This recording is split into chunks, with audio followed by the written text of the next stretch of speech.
CA బాగా వేధిస్తూ ఉన్నాడు. నేను 4 నిమిషాలు తీసుకొచ్చాను అతన్ని. ఇప్పుడు కూడా కేసు కట్టలేదు. నాకు తెలియని కాదు. 2019లో తమకు సపోర్ట్ చేశాను, మొన్న కూటమికి చేశాను. వాళ్ళు ఇంతవరకు స్పందించకపోవడం కూడా అత్యంత దారుణం. అసలు అది నా బిడ్డ బలవన్మరణానికి పాల్పడటానికి సిఐ నాగరాజు ఆయన సిబ్బంది ప్రధాన కారణం. దీనికి కేవలం పోలీసులు పొద్దాకు వచ్చి వేధించడం వల్ల అయితే చనిపోయాడు అనుకున్నా కానీ దీని వెనకాల వాళ్ళు అతనికి ఇష్టం లేని పనులన్నీ చేయిస్తున్నారు. ఇది రౌడీ షీటర్స్ని పట్టుకురమ్మని, వాళ్ళ అడ్రస్లు ఇవ్వమని, ఇంకా రకరకాలుగా వాళ్ళ సొంత ప్రయోజనాలకు ఇష్టం వచ్చినట్టు వాడుకుంటున్నారు. షూ అక్కడ వేసి మాడిగొడి కదా, నీకు కులవృత్తి ఉంది కదా, బూట్లు పాలిష్ చేయమని చెప్పటం, ఇదంతా వాళ్ళ సర్కిలే చెప్పారు నాకు. నేను చెప్పే మాటలు కూడా కాదు. ఆయన ఏదైతే వాంగ్మూలం ఇచ్చాడో అది నేను మాదిగొడిగా పుట్టడమే తప్పైందని ఎంత రోదన అనుభవించుంటే ఆ మాట అంటాడో నాకు తండ్రిగా నాకు అర్థమవుతుంది. తర్వాత అతని వల్లే హత్య నేరం కింద గురి కాబడ్డాడు. కాబట్టి ఈ 2 సెక్షన్స్ బలంగా వచ్చేలా కట్టాలని న్యాయం కోసం నిలబడే విషయంలో ఉన్నానన్న. పెద్దవారు మీరు ఇప్పటికి 3 సార్లు స్పందించారు నా బిడ్డ విషయంలో. మీరు సాయికృష్ణ దగ్గరికి వెళ్ళినప్పుడు మాట్లాడారు, నిన్న కూడా బాగా మాట్లాడారని. మీరు నా బిడ్డకి న్యాయం చేస్తారని ఒక నమ్మకం ఉంది. ప్రభుత్వం కదలకపోవడం కూడా ఒక బాధాకరంగా ఉంది. ఎందుకంటే నేను నీకు కానీ బాబు గారు కానీ నేను తెలియని కాదు, పట్టించుకోలేదు. ఏదేమైనా వాళ్ళని కేసు కట్టాలి, నా బిడ్డకి న్యాయం జరగాలి. ఈ కుటుంబం అంతా ఒక రకంగా చెప్పాలంటే మేము ఈ రోజుకి ఇక్కడే జీవిస్తున్నాం, అంత రాష్ట్ర నాయకుడైనా కూడా. కాబట్టి తమరు ఎంతవరకు మాకు న్యాయం చేయగలిగితే అంతవరకు చేయండి. నా బిడ్డ విషయంలో నేను కల్మషం లేకుండా నిలబడతాను. మీరు స్పందించినట్టుగా మన టీం మొత్తం కూడాను దాదాపుగా 10 రోజులు మట్టి ఇక్కడే ఉంటున్నారు. వైఎస్ఆర్సీపీ నాన్నగారి హయాంలో మేము ఆర్ట్ కాలేజీలో పెద్ద మీటింగ్ పెట్టాం, కేఎస్ బాబు మేము. తర్వాత మేము ఇప్పుడు కూడా మీరంటే మాకు గౌరవమే. ఏదో మన వర్గీకరణ విషయంలో కొంచెం నేను అట్లా వెళ్ళినా కూడా 2000 తమరం నేను వచ్చి కలిశాను. నేను 2019లో తమరికి నేను మద్దతు కూడా ఇచ్చానన్న. వాళ్ళకి కూడా మీరంటే మాకు మంచి అభిమానమే. అదే వర్గీకరణ విషయంలో కొంచెం మేము అట్లా వెళ్ళాం. ఏదేమైనా మేమంతా పేదరికంలో వాళ్ళకి ఇక్కడే జీవిస్తున్నాం. కాలవగడ మేము డబ్బులకి కక్కుర్తి పాడలేదు. నా బిడ్డ కూడా అంటారు కానీ ఏదో తెలియని టైంలో పెట్టారు. 8 ఏళ్ళుగా అలాంటివి లేవు. పోలీసులు దీని వెనకాల పెద్ద పెద్దోళ్ళు ఉన్నారనేది నాకు అర్థమైంది. వాటిని దాటి మాట్లాడగలిగే శక్తి మీకు మాత్రమే ఉంది. మే 21న జరిగింది. ఇంతకుముందు 2-3 సార్లు సిఏ నాగరాజు కొడతానంటే నేను వెళ్ళి తీసుకొచ్చాను. ఏదో అలాంటి చిల్లరగా జరుగుతాయేమోదే అనుకున్న 2-3 సార్లు మళ్ళా చూసిన గారితో కూడా చెప్పి నేను ఆ రౌడీ షీట్ అనేది పక్కన పెట్టించాను. 12 ఏళ్ల కిందట ఉండేవి, 8 ఏళ్ళకి ఏమి లేవు. ఆ 4 ఏళ్లలో కొంచెం మార్పులు చేర్పులు చేసుకున్నాడు. 8 ఏళ్ళగా ట్యాక్సీ దొరుకుని బతుకుతున్నాడు. గవర్నమెంట్ నుంచి నేను తెచ్చిన కారు ఉంది, బ్రతుకుతున్నాడు. 40 సంవత్సరాలు. కొత్త కేసులు ఏం లేవు. 8 సంవత్సరాల నుంచి ట్యాక్సీ నడుపుకుంటున్నాడు. అసలు ఎటువంటి కేసులు లేవు. ముందు చిన్న చిన్న కేసులు. పోలీసులు వచ్చి 21వ తారీఖు ఉదయం 10:30 గంటలకి ఆ పక్కన ఉంటుంది గది వచ్చి క్రాంతి సిఐ నాగరాజు గారు పిలుస్తున్నారు, నువ్వు రావాలి అంటే అతను వాళ్ళని చూసి తలుపులు ఇస్తున్నా నన్ను వస్తే చంపేస్తారని చెప్పాడు. నువ్వు వచ్చినా రాకపోయినా జరిగేది అదే అని చెప్పేసి చాలా బలంగా వాళ్ళు చెప్పడంతో అతను పురుగుల మందు తెచ్చుకొని గుడికలు తెచ్చుకొని తాగాడు. తల్లి ఏడుస్తుంది, తలుపు తీయి నాన్న అంటే 1 గంట తర్వాత సొంత ట్యాక్సీ గవర్నమెంట్ స్కీమ్లో తీసుకుని ట్యాక్సీ సొంతంగా నడుపుకుంటాను. ఇప్పుడు అది కూడా లేదు. ఏదైతే నేను వీళ్ళ ఎమ్మెల్యే తలుపు తీనానని ఏడుస్తుంటే తలుపు తాగేసిన అతను మెల్లగా తీశాడు. తర్వాత హెల్ప్ హాస్పిటల్కి తీసుకెళ్ళాం, సాయంత్రం జనరల్ హాస్పిటల్కి తీసుకెళ్ళాం, చనిపోయాడు. కేవలం వాళ్ళ ఒత్తిడి వల్ల చనిపోయాడు. వేరే అతనికి ఏ రాజకీయాలు కూడా ఏమీ లేవు. ఒక తండ్రిగా నాకు ఇచ్చే గౌరవం నాకు ఇచ్చాడు. తను బతుకుతున్నాడు. వాళ్ళు ఈ ఇష్టం లేని పనులు చేయించడాన్ని తిరస్కరించాడు అతను దాదాపుగా ఏంటంటే రౌడీ షీట్లను పట్టుకురమ్మంటే ఇతను ఎట్లా పట్టుకొస్తాడు, వాళ్ళ కుటుంబాలతో గొడవలు అవుతాయి కదా. కాబట్టి ఇట్లాంటి వాటికి పోవట్లేదు. ఇతను తీవ్రమైతే నేను వెళ్తూ ఉండేవాడిని. అట్లా అంత లేదు అనుకున్నాను. తర్వాత చూస్తే ఈ సాయి కృష్ణ అని అతను కూడా చంపబడ్డాడు కదా, అదే తరహాలో ఇతను కూడా భయం పట్టుకుంది. ఎందుకంటే వాళ్ళు ఇష్టం లేని అంటే ఇప్పుడు ఆదివారం వచ్చి సంతకం పెట్టాలంటారు.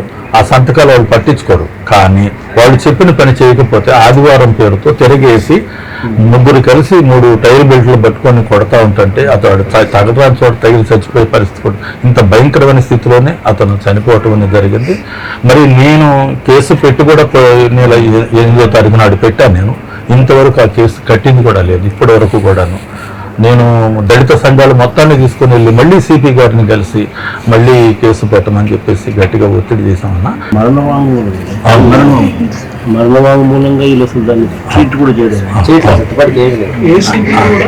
8వ తారీఖు అందించిన కంప్లైంట్ కి ఈ సెంటర్ నార్త్ ఏసీపీ కాబట్టి తీసుకున్నాను సార్. సపరేట్ దీని మీద అసలు ఎవరు ఏమి పట్టించుకోలేదు సార్.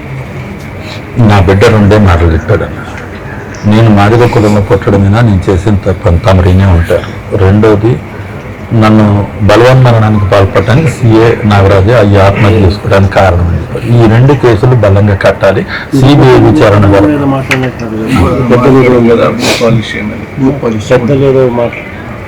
అంటే అతను దీని రికార్డు ఉంది.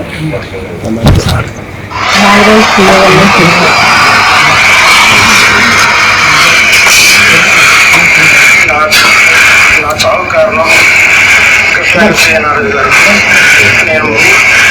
నేను మాది పుట్టకపోవడం తప్పైపోయింది. నన్ను వెంటాడి ఏడుస్తారు. గత 3 నెలల నన్ను కొడుతూనే ఉన్నారు. నేను ఇంక బతకలేకపోతున్నాను. నా చావు కారణం కృష్ణనారాయణ గారు. ఇంకా బతకలేను.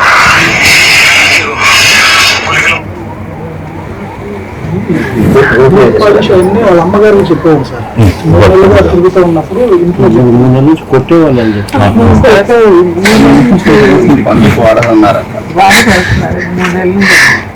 బాత్రూమ్ కడిగేయటం. 3 పిల్లలు ఇస్తే కాలు కూడా పోలే వచ్చింది సార్. ఇప్పుడు పుండు పడింది. అట్లా 2 రోజులు పోయినాయి సార్. ఇప్పుడు ఇక్కడికి వచ్చి నాకు కొరికింది సార్ బాబుకి. అది లోపల నుండి తినుకుంటా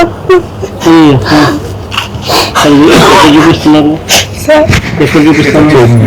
ఏమని చెప్పినారు వాళ్ళు?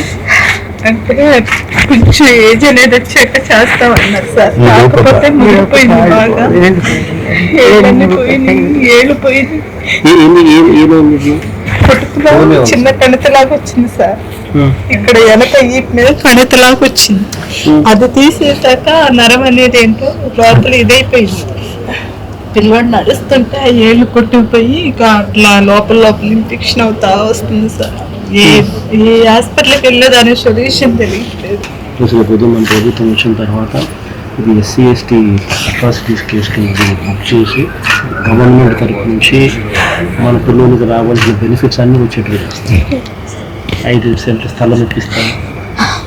5 ఎకరాల స్థలం SC ST సంబంధించి అట్రాసిటీస్ కింద చనిపోతే ఏ రకమైన చట్టం పరిధిలోకి వచ్చి చట్టం ప్రకారం జరిగితే బెనిఫిట్స్ ఒక హక్కుగా మీకు రావాల్సింది ఏదైతే ఉందో అవన్నీ నేను దగ్గరుండి మన అధికారంలోకి వచ్చిన 1 నెలలోనే చేయించేస్తాను. అన్ని దగ్గర నేను చేపిస్తాను. ఇప్పుడు కూడా ఇవన్నీ కూడా నేను దగ్గర చూస్తాను. ఇవన్నీ కూడా చూస్తాను. బాబుకి సమస్య లేకుండా నేను చేసి పెట్టాను. నీకు ఇబ్బంది లేకుండా నేను చేసుకుంటాను. నా కొడుకు చాలా పోలీసులు వచ్చి తీసుకెళ్ళేది. నా కొడుకు నన్ను తీసి ఎంతలు తీసుకోలేదు. నా కొడుకు మందాయి చనిపోయాడు సార్. పోలీసుల వల్లే నేను చనిపోతున్నాను. నన్ను ఇప్పుడు తీశాను. శాంతి రాయి అంటే అమ్మ నేను రాను తీస్తే చంపేస్తారు. నన్ను అప్పచెప్పడం అని చెప్పి ఏడ్చి నా కొడుకు నేను వచ్చేసినాక వీటిని మనం తాగి చనిపోయాను.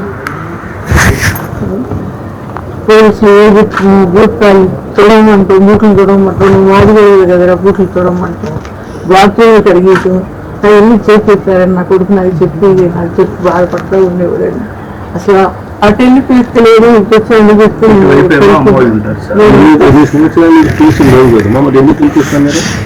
అంటే పాత కేసులు ఏమో ఉన్నాయి అని చెప్పి పిలిపిస్తున్నాను సార్. వాళ్ళ అవసరాలకి వాడుకోవటం కోసమే పిలుస్తారు. గంజాయి అమ్మమంటారు, గంజాయి అమ్మమంటారు, ఆయన చేయమంటారు, పిల్లల్ని చెప్పుకుని చేస్తూ ఉంటారండి. అది భయపడి వెళ్ళకుండా ఉంటాడు, వెళ్ళిపోయి తీసుకెళ్ళకుండా కొట్టడం, ఒక రేపు వచ్చి తీసుకెళ్ళి ఇంటికి వచ్చి తీసుకెళ్తే ఎందుకంటే అంటే సీఏ గారు తెమ్మంటారు అని నేను రేపు గారు వేసేయకుండా అన్నారు. బాగా పడుకున్నది సరే తీసుకెళ్ళాను, పొద్దున పూట నేను వెళ్ళాను, తీసుకెళ్ళి కొడుతున్నారండి. అల్లాడి తీసి కొడుతున్నారు, నాకు కొడుతుంది అల్లాడిపోతున్నారు. కింద నేను ఎట్లా అయిపోయాను అసలు కోడి కట్టేసి ఎలాడి తీసి పట్టుతో చెయ్యి వాసిపోయి వచ్చి అన్నం కూడా తెలియకపోయేవాడు. అసలు నా కొడుకు సీఏ వాళ్ళు చనిపోయాడు. నా కొడుకు ఈ వయసులో నాకు మమ్మల్ని చూడాల్సిన కొడుకు నాకు లేకుండా పోయాడండి.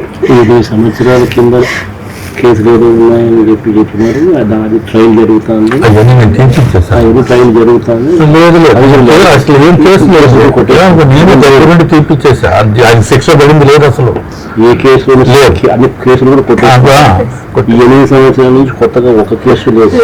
మొన్న సిఏ గారు ఏసీపీ గారు అంటాడు పేకాట కేసులు పడవట్లో ఉన్నాయి అంటాడు.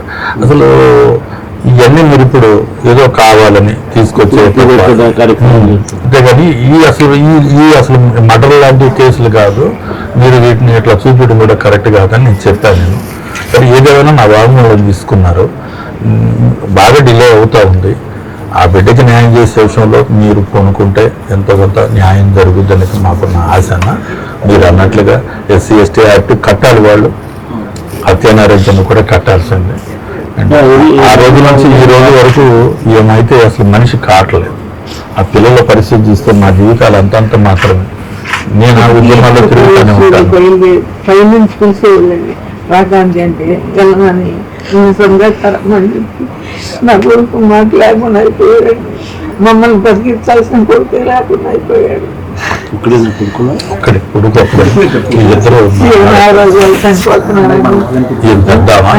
బాగా చెప్పాడు నాకు పిల్లలు.